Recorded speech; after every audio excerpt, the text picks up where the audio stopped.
Are you interested in Japanese rail? If so, contact Chris Woodruff for more information about Japan Rail, a new community for fans of Japanese rail. Hi, I'm Rich Blake. This is the Whidbey Island NMRA Clinic, and this is our February 2026 clinic. And tonight we're going to have Steve Cox doing a presentation on Japanese trains, some of the routes and history, and the different types of equipment that you would see in Japan. Hope you enjoy. All right, so agenda for tonight, do a little bit about who I am, especially for those that don't know me online. We'll roll through Japanese train history, go through some types of trains. I have it listed as train stations, but it's more just kind of everything else besides the trains, and then we'll go through specifically the Japanese models. I kind of also threw in there where bullet trains might work in America. I have opinions, as probably everyone does. All right, some terms and acronyms that are used a lot. DMU, diesel multiple unit, EMU, IC cards, and then SL is used a lot for steam locomotive. So I am Steve. I will state it right now, I am not an expert. I just have merely spent a lot of time in Japan and have ridden quite a few rails, and then have amassed a bit of a collection of models. And then, yes, I was deployed to Naval Air Facility in Misawa, which is up in northern Japan. Highlighted in red is Aomori Prefecture, where Misawa is located. And then I've spent about a month or so down in Iwakuni, down in Yamaguchi on the bottom picture, right outside Hiroshima. Most of my trains are all ones that I've ridden, that I have. So they're all more focused up in the northern section. And then I have a few from the Iwakuni area. All right, so history. Pulling all the way back to Commodore Perry landing at the number 1 on the little map back in 1853. Essentially, he's going to kind of force a trade deal. What makes this important is we weren't the only ones trying to get trade with Japan. So shortly after he left, the Russians showed up. And what they brought with them, actually the whole reason I brought the book that's on the table, because I wanted to get it for real, because I didn't believe the internet. They actually brought an alcohol-fired locomotive with them to present. And then the founder of Toshiba, what is now called Toshiba, saw this, made his own imitation train that is actually in a museum in Tokyo. So you can still go see this. So kind of a history of just making things and then collecting them. And so, yeah, there's the model based on the Russian model. It also contains Japan's first ever steam locomotive that they built. For some reason, I hit the museum first. But anyway, so Perry had landed. He gave a letter, said, hey, I'll be back in a year to get your answer. So he rolls back in with a few more ships in his fleet, but they also bring a model train with them. And they set it up on the beach, and there's no pictures of it, but I wish, but they say that a lot of the samurai and higher up lords at the time would actually ride on it. It's a 2-foot model. And so somewhere someone saw these guys in full like samurai regalia riding around a train on the beach. After we open up Japan, the British roll in, and then 3 separate railroads are built, but the first one is led by the British. And so the particular engineer, Ed Morrill, spent a lot of time building railways in South Africa. So this is supposedly why most of the gauges in Japan are narrow gauge, the 3-foot 6-inch, referred to as Cape gauge. Is they blame this guy for kind of rolling in after we open the door. He's like, hey, we're going to do it our way. And even the roads are British and everything else. I don't know how they snuck in. So after that first line was established from Yokohama to Tokyo, the Japanese are all about it. They get to working. And then just shortly after, we start completing the Cho line, which is essentially the central line between trying to connect Tokyo and specifically Osaka and Nagoya, the 3 largest cities in Japan. Once they were opened up to modernism, the Japanese just really embraced it. And so, as soon as they get the lines completed, they start double tracking, they start electrification. Tokyo line essentially parallels the central line, but it runs along the coast instead of going through the mountains. And then the Sanyo line is the extension from that all the way to the end of the tip, and then the Tohoku line is from Tokyo all the way to the north. So then 1893, Class 860, Japan's first domestically built train. So when Japan allowed, because Russians built some lines on the southern island, Americans came in, we built a few lines on the northern end, but they're very much, you guys can come here and build a line, but you're going to teach us how to do it. So everything was shadowed by a Japanese tradesman, I would say. So as soon as the line was completed, foreigners were out, they were doing it. So they were very much about wanting to do everything themselves. So yeah, shortly after a few British steam engines, they started producing their own. And then this one I just bring up because of the timelines, but it helps to explain, essentially there's like two different sort of philosophies on Japanese trains in Japan, and it's along this border. So in 1895, Tokyo purchased electric generators because, hey, we want electricity like everyone else. They get theirs from Germany. A year later, Osaka, they buy their generators from the America. What's the big difference between European and America? The American side is 60 hertz. The European side's 50 hertz. That divide still exists today. They have a few frequency converters at the red line there splitting Japan. But yeah, today they still have the two different hertz electric grids because of that decision way back when. There's not one single train line that you can ride from one end of Japan to the other. You have to switch over, and that's usually in Tokyo. All these lines are being built. They're all pretty much privately funded, privately owned. Anyone who has enough money is building their own line all over the place. In 1904, 1905, the Russo-Japanese War goes off because everyone has their own line, their own priorities. There's a huge delay in troop movements among the country. So right after the war, Japanese government comes in. They're mostly nice. They paid pretty much face value for the lines, but then all the major rail lines are rolled under the Japanese government railways, or JGR. So it starts kind of the second era of Japanese railroads under the government era. Shortly after that, they start doing subways. The Ginza line is the orange one that's pretty much right in the middle of the spaghetti soup. These are all of their subway lines as of today in Tokyo. They got going, but yeah, the first subway in all of Asia, or the East, as the book called it. So then they started kind of getting, because the government's taken over, start getting a lot more bureaucratic. They have a locomotive numbering system that we can go into much later. It's very interesting. They adopt the metric system, so no more freedom units. And then right before, actually right at the start of the war, they adopt the 24-hour clock. So I put in effectively our dates for the war between us and Japan in World War II. It started much earlier in Japan. They were invading kind of everyone. It took a while to get to us.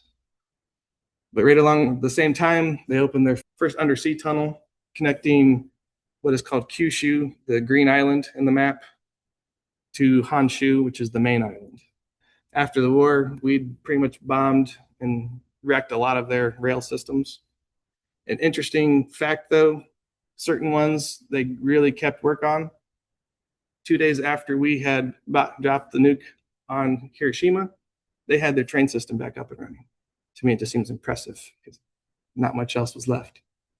So shortly after the war, something we kind of pushed Japan into doing, they didn't quite privatize. It's kind of a public-private partnership. They start the Japanese National Railways, or JNR. Shortly after that, they then complete electrification of the Tokyo line, which is Tokyo to like halfway through the island to Kobe. Then the fun stuff started happening. Japan was picked to have the Olympics in '64. One of their big pushes to help get the local population, but then also a lot of the Olympians to see the country. They established the first Shinkansen line, which is kind of highlighted in there. It parallels the Tokaido line, so it's called the Tokaido Shinkansen, or bullet train. And then shortly after the Olympics, because of the mass electrification and then diesels, the steams were taken out of service in Japan. And then in '87, JNR was under massive heavy debt because they were just investing in kind of everything, getting the rail system pretty well laid out. They decided then to pretty much completely privatize, and then they became just Japan Railways, or JR, which is what it is today. And then, JR shut down a good number of the smaller, kind of unprofitable lines, which they still slowly kind of continue to this day. And then my final of the history, in '88, they completed the Saikan Tunnel, which then connects the island of Hokkaido, the very northern island, to the main island of Honshu. One of the first undersea tunnels to actually have two operating stations that are actually underwater, underneath the body of water. And then they opened the Seto Bridge, which then connects Shikoku Island, the purple one at the bottom where the number 2 is. They completed the bridge that connect that. So all of the major islands of Japan are connected in 1988 by rail. The Orient Express made their kind of worldwide tour, and it was ferried over from Hong Kong and hit the southern tip of Japan, and then kind of toured Japan for about a year or so. All right, so after all these years, this is where, according to, this comes from the CIA, of all places. It's a good source for the current track gauges of Japan. So, as stated earlier, it's primarily the narrow Cape gauge, 22,000 kilometers out of 27 total. So there's only about 5,000 kilometers that aren't. Most of that is then standard gauge, which is what the bullet trains use. They're all standard gauge trains. The Scotch gauge and the smaller gauge, just some lines here and there, not really anything major. And then a lot of dual track or dual gauge tracks, where there's a few areas where the bullet trains and the more conventional, like local trains, will actually run on the same tracks. So then these are the loading gauges. I guess, your rural trains, a little bit smaller, the conventionals, a little bit bigger, and then the Shinkansens are bigger yet. So rolling on to different types of trains. More conventional trains, I have a few pictures from Tokyo, primarily all narrow gauge trains. 2 on the right are the local ones up in northern Japan. These are all pictures I've taken, so why they don't look as professional. And actually, the top 2 I was a little disappointed with. They aren't actually pictures. They're screenshots from a video I took. Picture of the subway trains, the Series 1, and then Hiroshima, as pictured in the bottom picture, has a lot of trams. They have like a whole tram network instead of like a subway network that just runs along the middle of the road. Really convenient for someone who's not driving to just get around and see everything in town. The nuclear dome building in the background of the one. Just put this up here because I find it kind of funny personally. This is the Cho line, or central line, that runs from Tokyo through the mountains to Nagoya. This is just the Tokyo portion of it.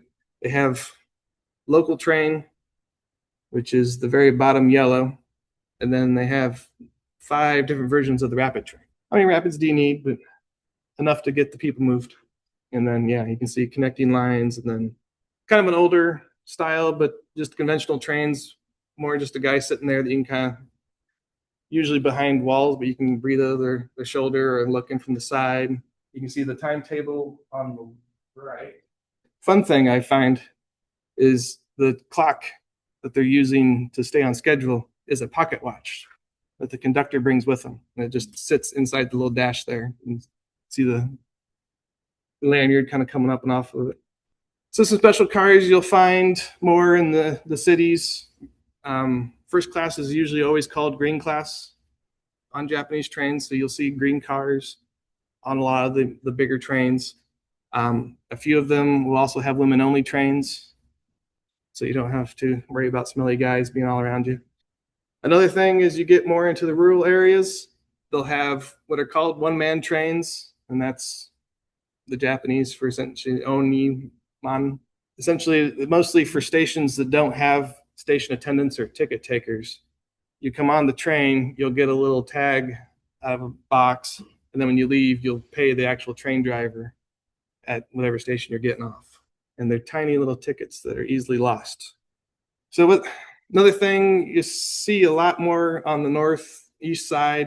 The west side has a few, but there's a lot of them on the north and east side of Japan. Are called joyful trains. In the 80s, Japan had a huge kind of economic boom. So a lot of people would charter trains, and they would call them group trains. But then as the economy declined in the 90s pretty harshly, they just brought them back as actual like scheduled services. So starting up in Aomori, up at the top, it'd run along the coastline. So this is a picture of that, and it's just a sightseeing train that essentially just kind of tools along the coast. So they have huge kind of bay windows and lounge kind of stuff set up. So it's very much all about enjoying the trip. And a few others that they have, there's a Pokemon themed train. So inside's a bunch of Pokemon related stuff. So that one's more for the kids. And then the bottom one is actually a dining train. So it'll run along the coastline more up in northern Japan. There's a few other places that one runs, but it will then have local foods from that part of Japan.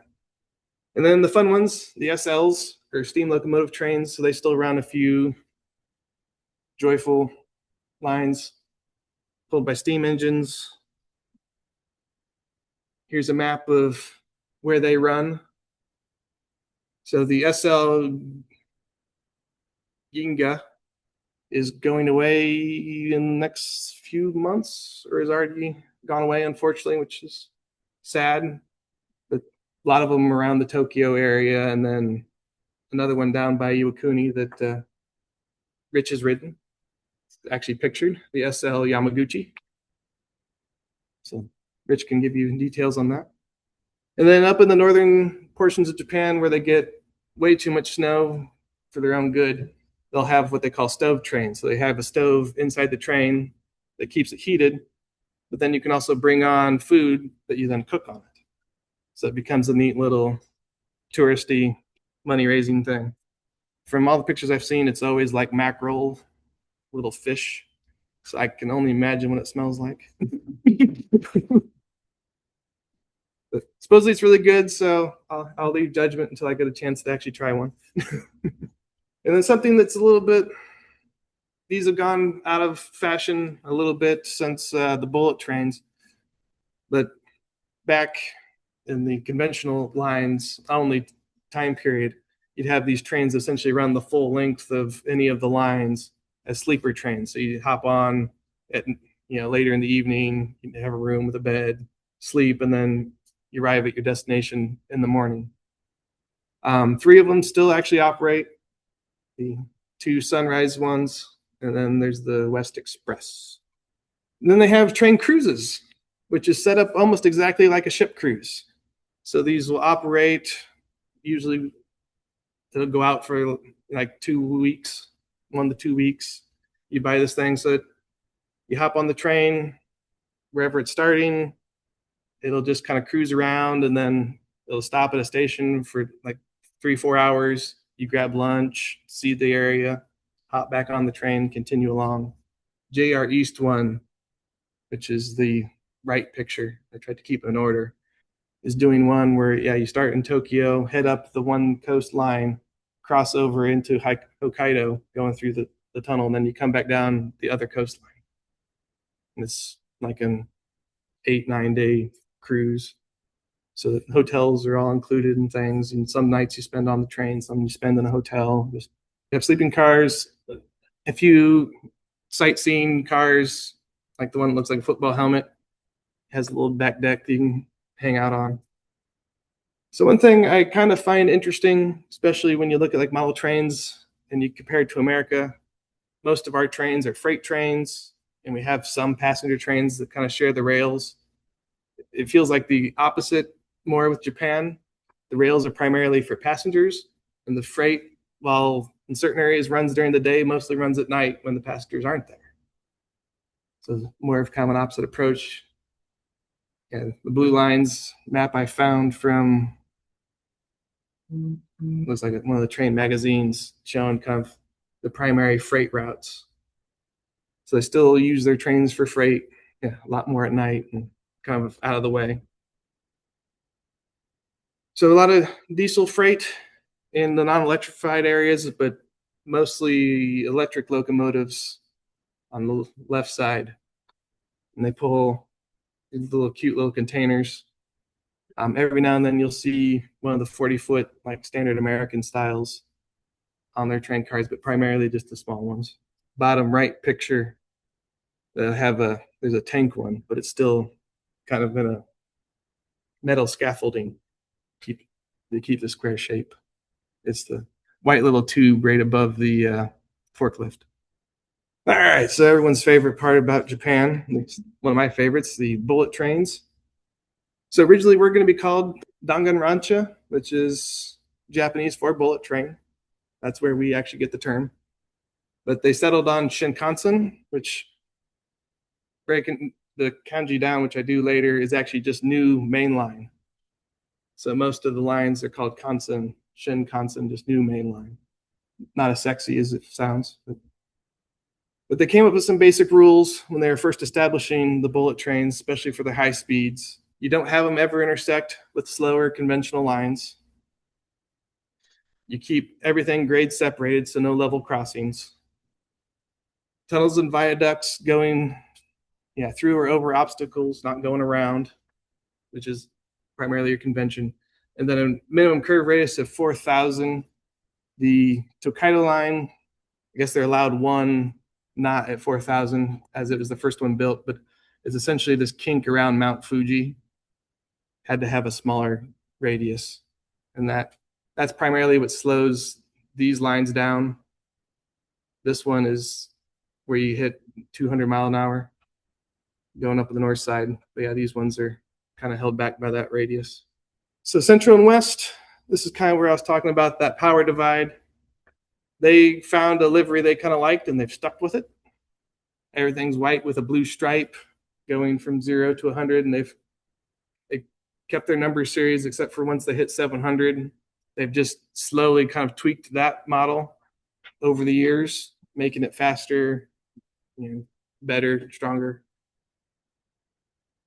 Now, the only real one different is the 500 series. They just wanted it to be as fast as it could be on that line. It ended up being terribly expensive. So there's only a few of them built, and I think only 2 of them actually run now. It's a cool looking one. And then the east and north side, they just kind of got wild with it. The 200 series was kind of a joint effort with Central. They kind of figured it out, said, hey, we have this train.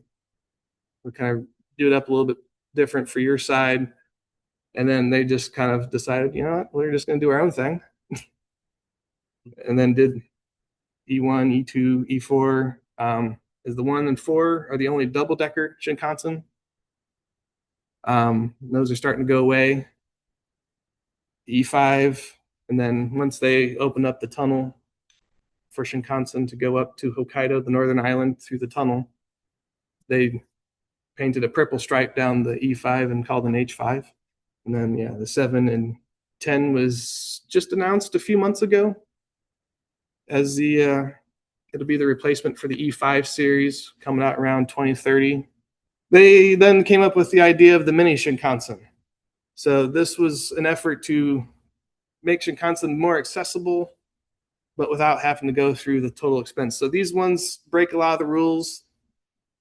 They will run on standard gauge, but conventional tracks. So you'll see, like next to the red one, the dual tracking or dual gauge.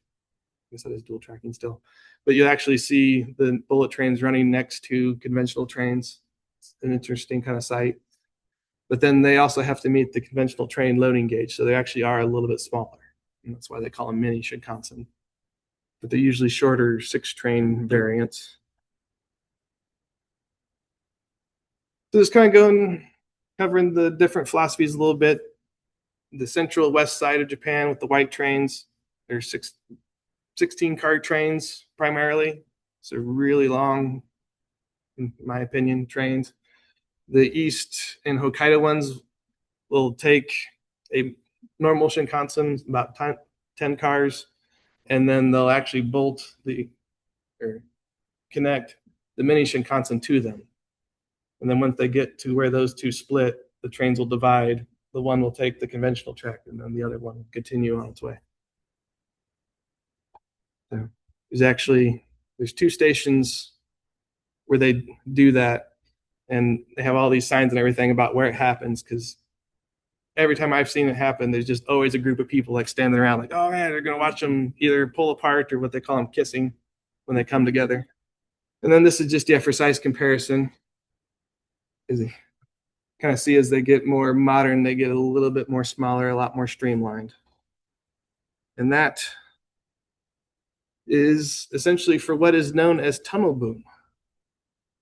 They've slowly stretched the noses out and made them a lot more pointier to essentially, as a train would go through a tunnel, similar to a bullet through a gun, it'd create this huge pressure wave off of the nose.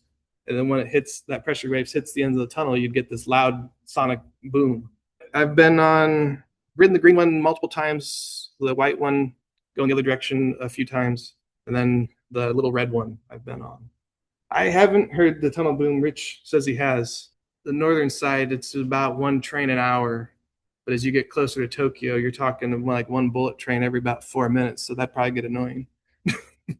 You're hearing that constantly. The top 2 images are actually of a test train. So the east side comes out with usually about every decade a test Shinkansen. So there's only one of them, and they run it up and down. So it has 2 different style noses for testing, trying to help increase the speed limit on the rails. So reducing the boom, but getting the increased speed. So some pictures from inside. You have ordinary or just normal class. The green, first class. So you move from 3x2 to 2x2. So the seats are a little bit bigger, a lot more comfy. And then the E5 and then E7 Shinkansens only will have a grand class, which has the 1x2 seating, but they like almost fold flat, kind of like the real fancy airline seats. And then of course, you get people serving you. You get like free wine and food in grand class and stuff. Free in quotes. you pay a lot for those seats. And then inside the Shinkansen cockpit, a lot more modern, a lot more sleek than the conventional train, but still has the little cubby for the pocket watch. They'll still run them off pocket watches. So something new that's under construction that parallels what is the central line or Chiyo line is they're coming out with the Chiyo Shinkansen, which is completely maglev. So they're starting to get a maglev train operating speed around 314 mile an hour, just trying to bring that time from Tokyo to eventually Osaka down to just a couple hours. I forget when this is supposed to open. It's 2034, I think, is when they're thinking this will open to Nagoya. And then a couple years later, it'll be all the way to Osaka. Starting next month, something I've always kind of said that would be great if you got bullet trains in America to help kind of offset the cost is they're modifying some of the older Shinkansen bullet trains to be freight only. So essentially get fresh fish from your port towns outlying into Tokyo in a couple hours. Obviously, all sorts of other goods. They've kind of started trialing this on the E5s. As you can see, the top 2 pictures, they just slide them in between the seats. But the bottom one, which I actually saw a video of online running a couple of days ago, doing some test runs. But just purely freight. In case anyone wants to actually go to Japan, my hope is to have all of you guys want to go next week. I figure I'd give you a quick Japanese language lesson. So they only have 3 different writing types. So it's only a little bit confusing. You have your kanji based on Chinese characters. You have hiragana and then katakana, which are just the like phonetic sounds kind of broken down, and very interesting history around their writing systems and how they kind of came about that I won't bore you with. But as they're kind of used now, you have hiragana, which a lot of times you'll actually see the hiragana on top of the kanji and like little characters, like in those books, because your children will normally learn hiragana first. So they won't know all the kanjis, but they'll put the little hiraganas above it so they know how they're pronounced and what they mean. And then katakana is pretty much used exclusively for foreign words. So kind of like the one man that I was showing earlier, where it's in Japanese, but it's an American word. I can recognize enough useful kanji, and I can kind of read hiragana and katakana just by sounding it out, but then I don't understand what they mean. You have to know all the foods, sushi, ramen. Did you try sushi over there and like it? Yeah, it actually wasn't too bad. I am still picky. Coming from a landlocked state, fish just isn't my favorite.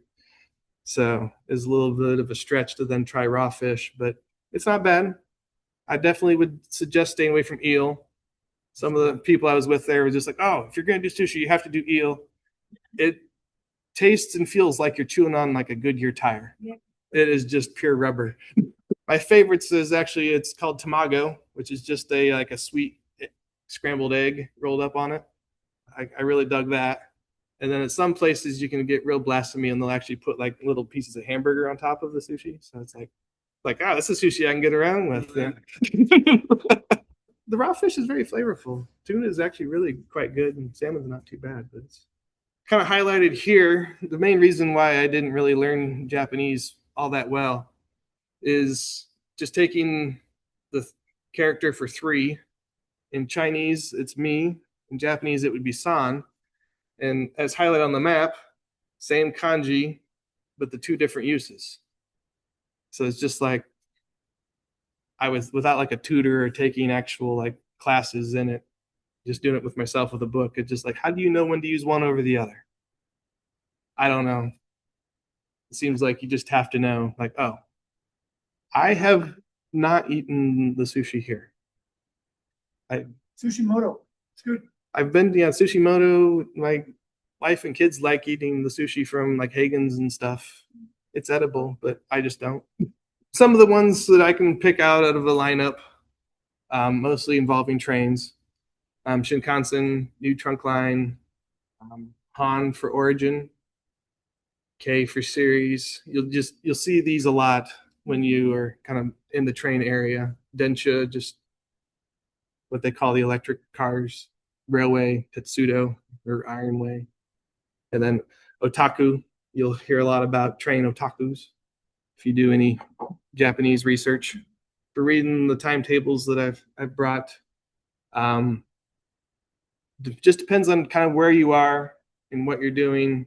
Some years will be in like American, Western, I guess, with like 2026. Or sometimes you'll see it, each emperor, when they take over, will restart. So to be like their era, they call it, and then like how many years it's been. So like Reiwa, it's the Reiwa era. This is his 8th year as emperor of Japan. So they still have an emperor in the same way that like England has a king and queen. You don't know what they do, but they're there. They still have a parliament and a prime minister that really runs the day-to-day. Months is the kanji for moon. Days, the kanji for sun. So how many years, moons and suns a date is. Although something that took me a good few months to distinguish the difference between moon and month and yen. They're very similar-ish. I learned it by the number of curls, essentially. Day has none, yen has 1, month has 2. My second to last one on this for time, arrival, departure, which direction the trains are heading. One that really kind of confuses me as an American, we usually say north is up and south is down. In Japan, it's the direction to Tokyo. So on the north side of the island, up was south. It's essentially, and then even on like the train schedules and things, they're always 9 times out of 10 referencing Tokyo as Tokyo is always uphill. British are like that too, right? Yeah. All right, so I blame the British for that too then. I don't think I have a picture in it, but somewhere in Tokyo Station is actually like a 0-mile marker. A lot of places will reference, they just like this little square rock where everything's measured from on distances. And then the last one of real torture, just kind of directions, kanjis. You'll see this a lot in station names. The kanji for station almost looks kind of like a railroad in my mind a little bit. So that always made it easy when you're kind of lost in Tokyo and you're looking for the train station. You spot that kanji and you know you're going to find something. And then you see that kind of tied in with a lot of other things. So specifically timetables, like everything great in Japan, they actually have a magazine that has all the timetables in it. So this is kind of your official thing. Usually they revise them every March, but they still have a monthly thing. So like you're getting the same thing printed monthly. It's bothering me, but the internet pretty much has it all. You can go on Google Maps, say I'm here, I want to get here. It'll tell you what train to grab, on what platform, all that stuff. So Google Maps is a pleasure to have over there. Sample of timetable for the trains in Aomori, where I spent most of my time. It looks crazy at first, but you essentially have on the left side, the bigger one, you have the uphill version, so upbound, so heading south, and then starts in Aomori, which is up here, goes down to Hachinohe, which is over here. Oh yeah, Misawa is where the air base is, so I start and stop, and then just really looking at the times for arrival, departure, you start to kind of get used to, all right, train's going to be leaving at 9:05. It's 9:06. Up there it goes. I don't know how many times I got to the train station just to watch the train go away. All right, so some of the trains, a big part of when they had the 2020 Olympics, they spent a lot of time and effort going through making everything as friendly as they could for foreigners. So especially in Tokyo, you get the station name in kanji, you get it below it in hiragana for those that can't read kanjis, and then you also have it in Chinese and Korean. But then they also started numbering them, and then the colors were have been a thing for a long time, but they always like match the train colors on their signage. So the yellow train will be on the yellow platform. So I know like the DC Metro and the L line also do colors, but it's usually like a light on it or something. But here, the trains are specific to those lines. Probably a more expensive way of doing it, but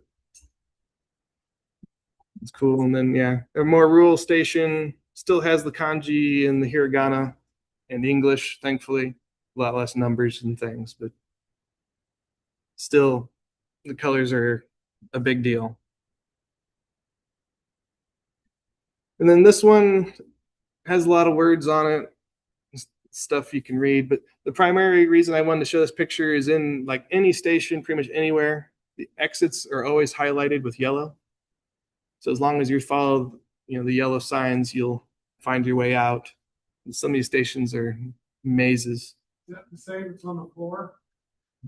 The floor is more for visually impaired, but yeah, almost every sidewalk has the yellow dots on them for blind or visually impaired to follow. But then that is also used then for, and they say it only usually in Japanese, but they tell you to stand behind the yellow line as the train approaches. There are some areas where they're gray, but they're usually always yellow. Something I kind of wanted to highlight as well.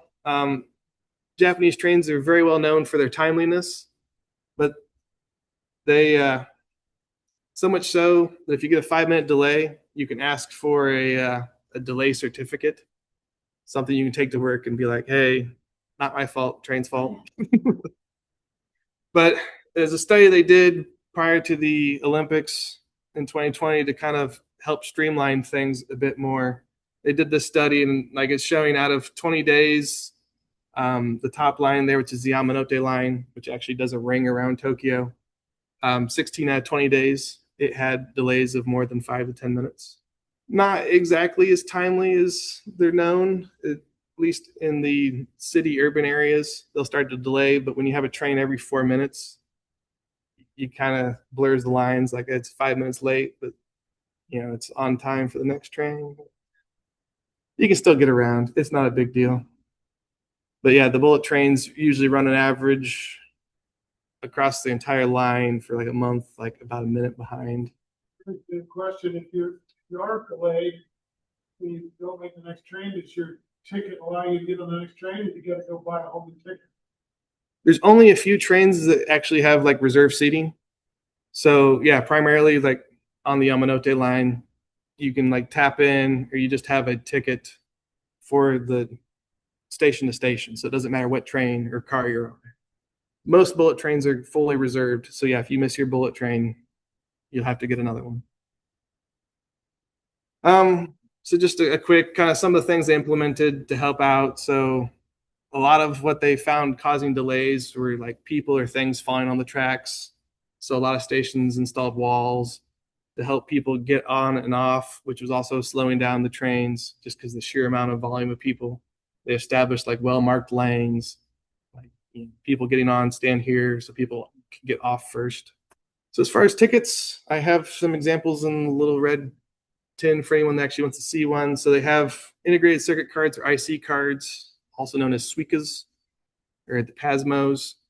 So almost all trains, especially the JR lines and the more urban ones, you just tap in the station you're entering, hop on all the trains, and then when you get off, you tap it again and money's magically gone. One thing that is cool, especially for foreigners, as long as you have a foreign passport, you can get, as the top left picture, it's the Japan Rail Pass. So the JRs you can get one for just like JR East or JR Central, but this particular one I'm showing is for all the JR lines. So any JR train, JR bus, and a few of the third-party train systems. You buy that one pass, and then you can ride them all. So even the bullet trains, you just rock up to a station with your ticket and the passport, and then you can select a seat, and it'll give you the second ticket on the right, which has the reserved seat. So it tells you the specific train, car, seat that you're sitting on for your destination. So it's around, I think they're going up in price. That one is 47,000 yen. So it's about $300 for 14 days on that one. So yeah, $300 for 2 weeks. All the trains you can ride. The last trip I made with wife and kids, we were going all over the place. Bullet trains. I don't know how many bullet trains we rode, but it was too many. It was a good time. So big thing that Japanese trains and train stations are known for, ekiben, which is station bento boxes. So as you run around the station, pre-made kind of meals in a box that you grab and then eat on the train, or ekisoba. Soba is just Japanese for noodles, so station noodles. They'll have almost every, I would say, train station has, especially at least the train stations that have attendants, I've found always have at least like a ekisoba available, but it's just really cheap, really fast, quick noodles.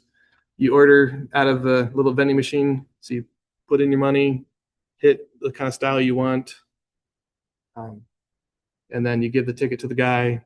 Noodles pop out real fast. You slip them down, and you're on your way.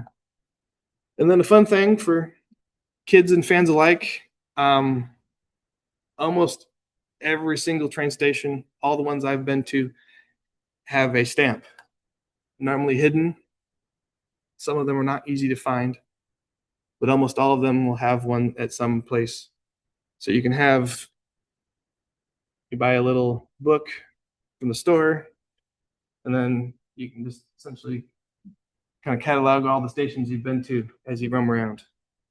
And this one specifically for trains actually has a map. And as far as I can tell, has every single train line and station in Japan on it. So if you break out your magnifying glass, that's even really too small for me to read. And who puts the stamp on? Is that like your stamp, or stamp your passport? Yep. So it's usually, I should have put a picture of that. Usually just like a little stamp box post, kind of like this. And it just has an ink pad and the stamp, and you do it all yourself manually. Yeah, your major stations and the trains themselves will all have little jingles that go with them to kind of help as you go around. You can then auditorially hear, the train and the station. All right, on to the fun stuff, the models. I have these two hidden throughout. Actually, I think they're still in their boxes. So to keep the gauges looking correct with the same end scale rails, the 9 millimeters, traditionally, almost with every manufacturer in Japan, the Shinkansen are 160 scale, where the conventionals are 150. So as I'm kind of highlighting here, the bullet train is smaller than the conventional one, but in real life, it is the opposite. I would say you only really notice because I took the picture that way. Like when they're actually next to each other, it looks fine and realistic enough. Why does it seem that it would take till 2030 before it's out? I mean, are these difficult to build? Are they not built very fast? Some of the newer trains. Oh. Some of the newer trains. I'm going to say it's governments and projects and things. So the new train was supposed to coincide with the opening of the extension from the south side of Hokkaido to Sapporo, which is on the north side. But between construction slows, because they essentially are drilling through a whole mountain the whole way, that's slowed them up and it's caused delays. A lot of it is just they usually roll out a new type of train for each kind of extension because each one's supposed to go faster, stronger, better. So yeah, a lot of it's the construction. The maglev has been held up. So JR Central promised every prefecture at least one station, and they actually kept it limited to one station per prefecture, except for one, which I can go back at some point to the map. There was a little red section on the map I showed of the maglev one. That prefecture has stopped them from building in their prefecture because they're not getting the station. Because the prefecture comes to a point, and they're just skipping through mountains, like no one lives there or anything. And so they're fighting for a station on the Tokaido Shinkansen that the JR says is not worth the time it would take to build and then have a train stop. If you get there relatively like an hour before, you can still find seats on them, but by the time it gets to go time, it's usually pretty well full up. First time I actually rode on them, his wife had come over to visit me on deployment, and it was Golden Week, but I didn't realize that, which is Japan's like biggest festival. Like the few times that they actually close stuff, people go home and visit family and stuff. And was trying to get some tickets last minute to hop on the bullet train, and just a lot of it was not understanding what the screen was telling me as I'm poking buttons and looking at things. But it ended up actually with a stand-up only ticket. So you can actually hop on a bullet train and ride for 3 hours just standing in the in-between sections where the cars meet. And after a whole day in Tokyo, it was just like, oh, this is not cool. My dogs were howling, and it was just like, I've got to stand up for the next 3 hours. That's pretty much what a lot of people did. The part that actually got me the most and makes you really, I guess, kind of fall in love with the country is I'm standing there. My friend was this really large guy that came with us on the trip because being military, you can't go anywhere without a buddy. Just huge guy, and nice as could be. But this guy walks up, kind of an older gentleman, these young kids, about yay high, like 3-4 feet, probably like 4 years old. Just shoos them into the door and then just stands there and watches it shuts. It's just like you're just gonna let your kids on this train with us standing here. It like didn't bat an eye. I didn't think twice, and it's just like yeah. I wish we could do that with our kids here. Just be like, yeah, you'll make it to the other end. I'm sure if I let my kids loose on a train by themselves, they'd be like apes swinging from the ceilings. But they just sat there the whole time, quiet as can be. When they got to their station, they just got up, walked off, and it's just like there have been, I think, 2 derailments in the whole run of Shinkansen, and primarily because of earthquakes, like the 2011 earthquake was 8 or 9 on the Richter scale. It skipped off the tracks, but there have been no like injuries or deaths on Shinkansen. There have unfortunately been deaths because people will commit suicide by jumping in front of them. Unfortunately, if you do enough Shinkansen looking, you'll find one at some point that has a hole in the nose and streaks, and that's just sad. But yeah, an impeccable safety record, but I would say primarily because they keep them separated. You're not going to meet a car with a Shinkansen. You're not intermixing trains. And then they're all double track as well, so you don't have the head-on as much either. They can just rip past each other sideways. So the big 3 model train manufacturers in Japan are Kato, which does a lot here in America as well, so that one's well known. I like them because DCC is really simple for Kato trains. I have some of the decoders and things, but they're just pop in, and then because 90% of it's passenger trains, it's the same decoder. It just slides into every train, so I just have a stack of decoders and just pop them right in. Tomix is really nice. They have the kind of Tomitech line, which I will show in the next couple of slides. So Tomix does straight up model trains that you run on rails. Tomitech does a lot of just plastic models that then you can put on a motorized chassis if you want it to be a model train. So they do a lot more displays and dioramas and things, but then they can be converted over into model trains. But then, the Tomitech line, just huge array of buildings, buses, cars, you name it. So that's more of the diorama part of it. And then MicroAce is, I would say, not nearly as big as those 2, but still well regarded. And I have a couple of models of theirs. Spending most of my time in northern Japan, I have kind of more of a love of the northern Japanese train, just a little 2-car 701 series. Aomori is Japanese for blue forest, the color, and then the little blue tree mascot you'll see on a lot of their trains. But it's also the only train I have a 701 from MicroAce, Tomitech, and then Kato. The Tomitech currently has the plastic wheels, plastic bottom that I hope to then convert into a model to actually use at some point. Tried to set this up so you can kind of see the details on each of them, because they're, for being the exact same train, like the undercarriages are wildly different. And then just kind of showing the websites. Kato will do English for a lot of the stuff, but it won't convert everything over.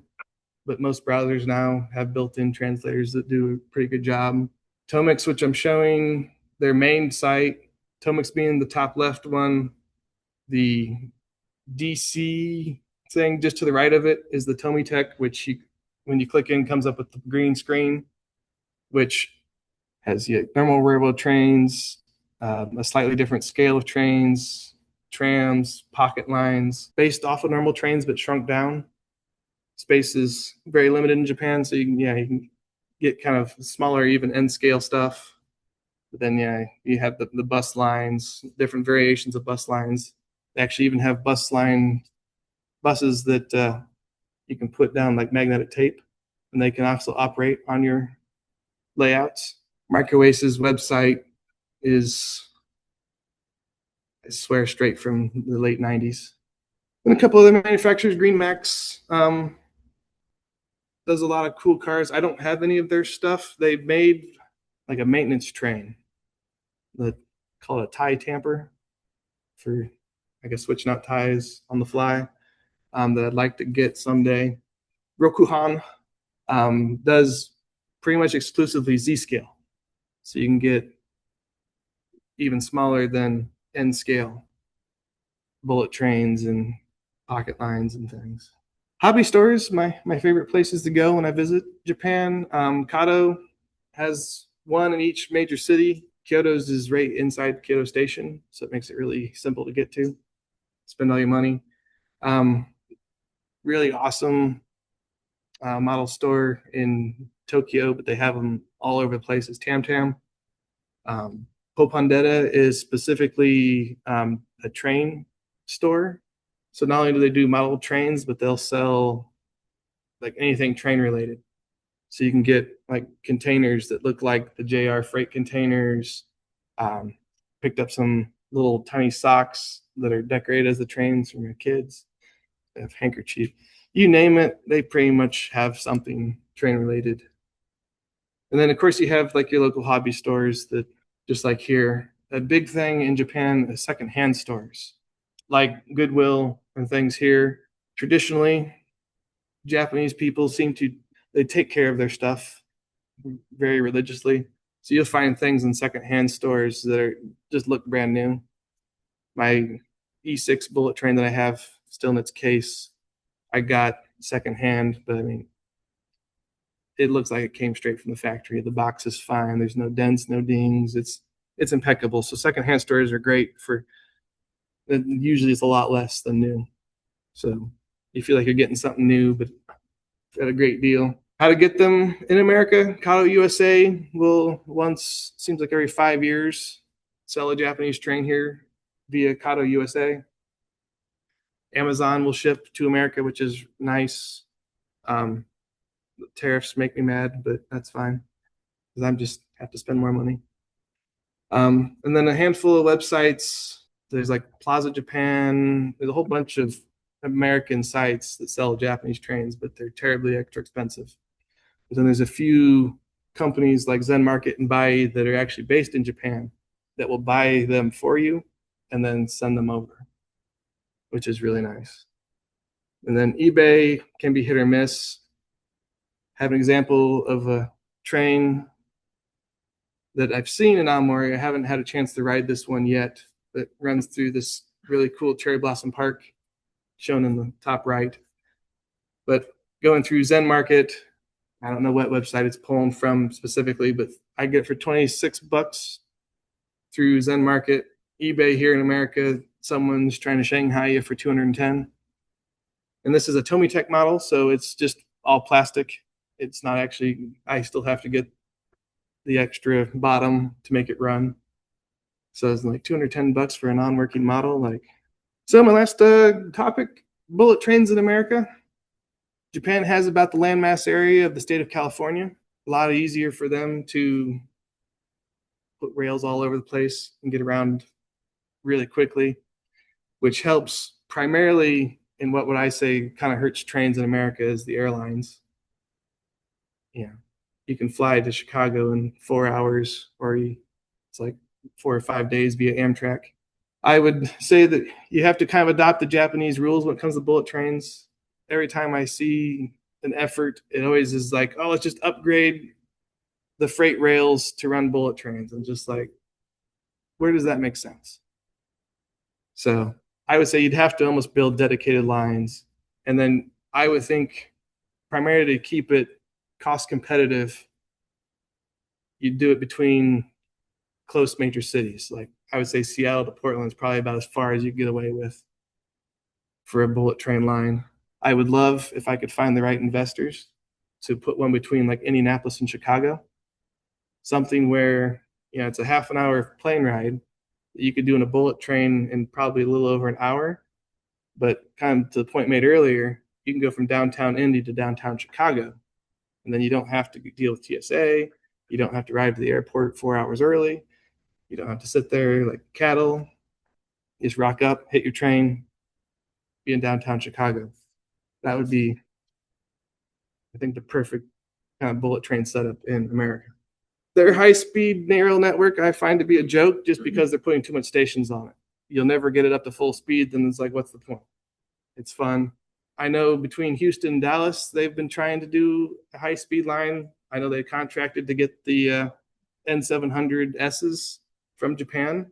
So the latest of the long white ones to run on that rail, but it keeps running into all sorts of financial problems and roadblocks, and I don't see that one happening either. But yeah, I know Amtrak has, I'm going to mispronounce it, but like the Arceta or Acela, that is half high-speed train over in DC. That'd be a fun one to ride someday. That is all I have. Thankfully, no one's fallen asleep yet, so I think we're doing good. Are you interested in Japanese rail? If so, contact Chris Woodruff for more information about Japan Rail, a new community for fans of Japanese rail. Do we have questions? Knowing how well the Japanese like the Chinese, I'm guessing they build their models in Japan. Yes. Yep. Kato has a facility in Japan. I believe Tomix does as well. That's another thing. Like, they announced that they're doing the only Blue Forest train they have. It's primarily 701s, which I have here, but Kato is now going to do the 703 series, which there's only like 2 train sets up in the Aomori train line, but they're commercializing that. They just announced it a couple weeks ago, and it'll be out in June. It seems like every other week they're announcing like 4 or 5 trains that'll come out in just a few months. Where I saw Atlas announced a train that I want, but it's not coming out for like a year and a half. Since most of the filings is 3.6" gauge, and can't get that gauge west, do they make their own track? Bullet trains are standard. They still use like N gauge, like HO and N. Most of it's on N. The trains are just bigger.